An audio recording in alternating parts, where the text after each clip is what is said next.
नमस्कार, ये आकाशवाणी है। अभी आप अनुज कुमार शर्मा से समाचार सुनेंगे।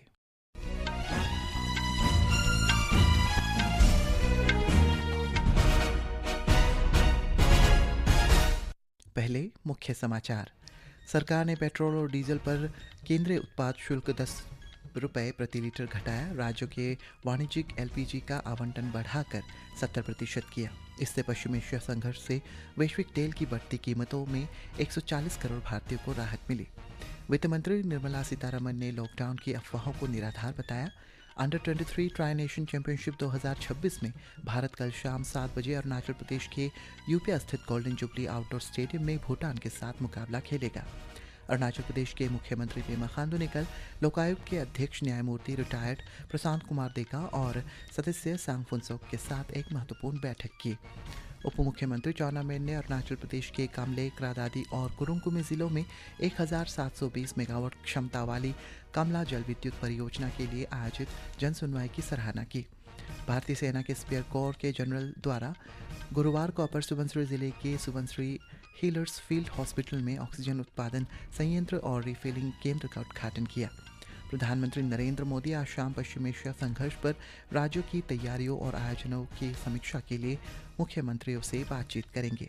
और अमेरिका के राष्ट्रपति डोनाल्ड ट्रंप ने ईरान के हॉर्मुज जलडमरू मध्य खोलने की समय सीमा 6 अप्रैल तक बढ़ाई। अब समाचार विस्तार से। सरकार ने घरेलू खपत के लिए पेट्रोल और डीजल पर केंद्रित उत्पाद शुल्क के 10 रुपये प्रति लीटर की कटौती की है। सोशल मीडिया पोस्ट में वित्त मंत्री निर्मला सीतारमण ने कहा है कि ये निर्णय पश्चिम एशिया संकट को बीच लगाया गया है। उन्होंने कहा है कि डीजल के निर्यात पर 21 रुपये 50 पैसे प्रति लीटर और विमानन ईंधन पर 29 रुपये 50 पैसे प्रति लीटर शुल्क लगाया गया है। श्रीमती सीतारमण ने कहा है कि प्रधानमंत्री नरेंद्र मोदी के नेतृत्व में सरकार ने हमेशा नागरिकों को आवश्यक वस्तुओं की आपूर्ति सुनिश्चित की है। वित्त मंत्री ने कहा है कि सरकार ने यह सुनिश्चित किया है कि पेट्रोल, डीजल और विमानन टरबाइन ईंधन एटीएफ की कीमतों में बढ़ोतरी नहीं होगी। नई दिल्ली में संवाददाताओं से बातचीत में उन्होंने कहा कि पश्चिम एशिया में जारी संघर्ष को ध्यान में रखते हुए प्रधानमंत्री नरेंद्र मोदी ने बैठक की। इसमें यह निर्णय लिया गया कि वैश्विक स्थिति के कारण पेट्रोल, डीजल और एटीएफ की कीमतों में वृद्धि नहीं होनी चाहिए। आज इस निर्णय के कारण सप्लाई कमी नहीं होगा। जनता को डीजल भी, पेट्रोल भी, क्रूड भी मिलेगा। और एटीएफ बहुत इम्पोर्टेंट है। भारत देश का एयरक्राफ्ट और हमारी कंपनियों का एक एटीएफ मिलना आवश्यक। माननीय प्रधानमंत्री जी ने इमरजेंसी में एक मीटिंग बुलाई और इस विषयों के ऊपर चर्चा गोष्ठी करके तुरंत निर्णय किए। लॉकडाउन की अफवाह को निराधार बताते हुए श्रीमती सीतारमण ने लोगों को आश्वस्त किया है कि कोविड महामारी के दौरान लागू की गए लॉकडाउन जैसा कोई लॉकडाउन नहीं किया जाएगा। गृह मंत्री अमित शाह ने कहा है कि जब पश्चिम एशिया संकट के बीच दुनिया ईंधन की कमी से जूझ रही है और वैश्विक स्तर पर कीमतें बढ़ रही है, ऐसे में सरकार द्वारा ईंधन पर उत्पाद शुल्क में कटौती निर्णय से 140 करोड़ भारतीयों को राहत मिलेगी। संसदीय कार्य मंत्री किरण रिजिजू ने कहा है कि प्रधानमंत्री नरेंद्र मोदी की प्राथमिक चिंता यह सुनिश्चित करना है कि आम नागरिकों को अपने दैनिक जीवन में कठिनाइयों का सामना न करना पड़े। संसद परिसर में संवाददाताओं से बातचीत में श्री रिजिजू ने पेट्रोल और डीजल पर उत्पाद शुल्क में कमी को अभूतपूर्व बताया है। इतना विपद काल में, जबकि एक क्षेत्र में युद्ध चल रहा है जहां से हमारा गैस, पेट्रोलियम प्रोडक्ट सारे आते हैं, फिर भी ऐसे समय में इतना बड़ा कदम उठाना ये कोई मामूली कदम नहीं है, क्योंकि हमारे आम भारतीय लोगों को अपने जिंदगी में तकलीफ ना हो इसका सोच प्रधानमंत्री जी ने आज दिखाया है। अंडर 23 ट्राई नेशन चैंपियनशिप 2026 में भारत कल शाम 7 बजे अरुणाचल प्रदेश के यूपिया स्थित गोल्डन जुबली आउटडोर स्टेडियम में भूटान के साथ मुकाबला खेलेगा। अरुणाचल प्रदेश के मुख्यमंत्री पेमा खांडू ने कल लोकायुक्त के अध्यक्ष न्यायमूर्ति रिटायर्ड प्रशांत कुमार देका और सदस्य सांगफुनसोक के साथ एक महत्वपूर्ण बैठक की, जिसमें लोकायुक्त संस्था को और अधिक प्रभावी बनाने पर जोर दिया गया ताकि पारदर्शिता, जवाबदेही और सुशासन को बढ़ाया जा सके। मुख्यमंत्री ने कहा कि लोकायुक्त की भूमिका संस्थागत ईमानदारी बनाए रखने और जनता के विश्वास को मजबूत करने में अत्यंत महत्वपूर्ण है।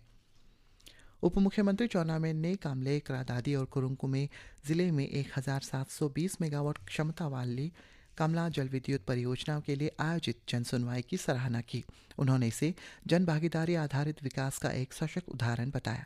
उप मुख्यमंत्री ने कहा कि दुर्गम और दूरस्थ क्षेत्रों के बावजूद स्थानीय लोगों की सक्रिय भागीदारी राज्य के विकास के प्रति उनकी जिम्मेदारी और प्रतिबद्धता को दर्शाती है। उन्होंने कहा कि लोगों के सुझाव और सहभागिता ने इस महत्वपूर्ण प्रक्रिया को और अधिक अहम बनाया है।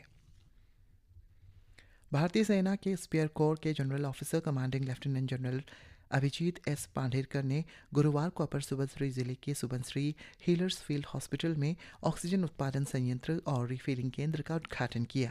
ये संयंत्र पुणे स्थित सोल्जर्स इंडिपेंडेंट रिहैबिलिटेशन फाउंडेशन के सहयोग से स्थापित किया गया है, जो दूरदराज के क्षेत्रों में स्वास्थ्य सेवाओं को सुदृढ़ करने की मेडिकल ग्रेड ऑक्सीजन का उत्पादन करेगा। प्रधानमंत्री नरेंद्र मोदी आज शाम पश्चिम एशिया संघर्ष पर वीडियो कॉन्फ्रेंस के माध्यम से सभी राज्यों के मुख्यमंत्रियों से बातचीत करेंगे और राज्यों की तैयारियों तथा योजनाओं की समीक्षा करेंगे।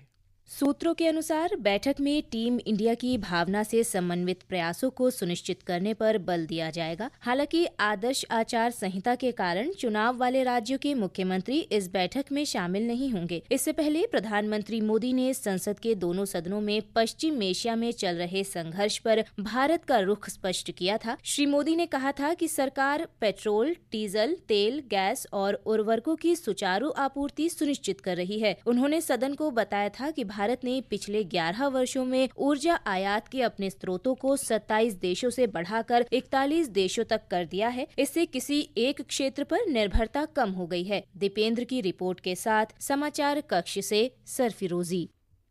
अमेरिका के राष्ट्रपति डोनाल्ड ट्रंप ने ईरान के हॉर्मुज जलडमरू मध्य खोलने की समय सीमा 6 अप्रैल तक बढ़ा दी है। श्री ट्रंप ने कल सोशल मीडिया पोस्ट में कहा है कि वो ईरान के ऊर्जा संयंत्रों पर फिलहाल बमबारी नहीं करेंगे। इस बीच हजारों अमेरिकी सैनिक क्षेत्र में करीब पहुंच चुके हैं।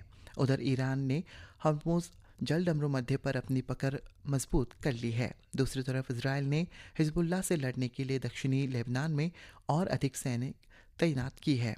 ईरान की राजधानी और कई शहरों में भारी हमले किए गए हैं। श्री ट्रंप ने कहा है कि आने वाले समय में भारत और अमेरिका के संबंध और भी मजबूत होंगे।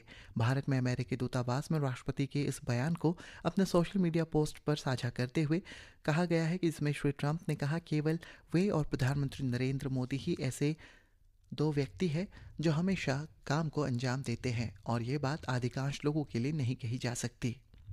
रामनवमी का त्यौहार आज श्रद्धा और भक्ति के साथ मनाया जा रहा है। हमारे संवाददाता ने बताया है कि उत्तर प्रदेश में इस उत्सव में मुख्य आकर्षण अयोध्या बनी हुई है।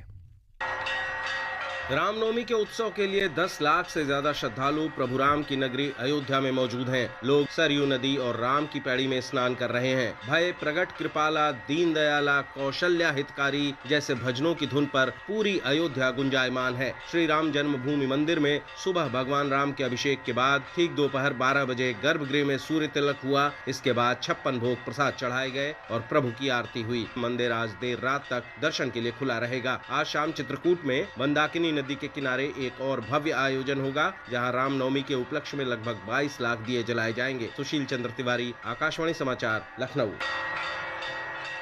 सरकार ने बताया है कि देश में पिछले 1 दशक में यूरिया का घरेलू उत्पादन 230 लाख मीट्रिक टन से बढ़कर 315 लाख मीट्रिक टन हो गया है। आज लोकसभा में एक प्रश्न का उत्तर देते हुए रसायन और उर्वरक मंत्री जेपी नड्डा ने कहा है कि उत्पादन बढ़ाने के लिए 2014 से गोरखपुर, सिंदरी, बरौनी, रामागुंडम और पानागर सहित विभिन्न स्थानों पर कई नए उर्वरक संयंत्र स्थापित किए गए हैं। श्री नड्डा ने कहा कि खरीफ मौसम के लिए देश में पर्याप्त उर्वरक उपलब्ध है और किसानों को चिंता करने की जरूरत नहीं होगी। स्वास्थ्य और परिवार कल्याण राज्य मंत्री अनुप्रिया पटेल ने कहा है कि भारत वर्तमान में वैश्विक स्तर पर लगभग 30% जेनरिक दवाओं की आपूर्ति करता है। लोकसभा में प्रश्नकाल के दौरान उन्होंने कहा है कि भारतीय चिकित्सा परिषद विनियमन 2000 के अंतर्गत सभी पंजीकृत चिकित्सकों को रोगियों को जेनरिक दवाएं खिलाना और तर्कसंगत सलाह देने की प्रक्रियाओं का पालन करना अनिवार्य है। मौसम विभाग ने आज पश्चिम बंगाल के गांगे क्षेत्र, असम, मेघालय और सिक्किम में मूसलाधार वर्षा का अनुमान व्यक्त किया है।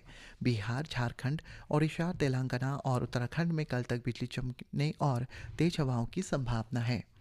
और राष्ट्रीय स्वतंत्र पार्टी आरएसपी के संसदीय दल के नेता बालेंद्र शाह ने आज नेपाल के प्रधानमंत्री के रूप में शपथ ली।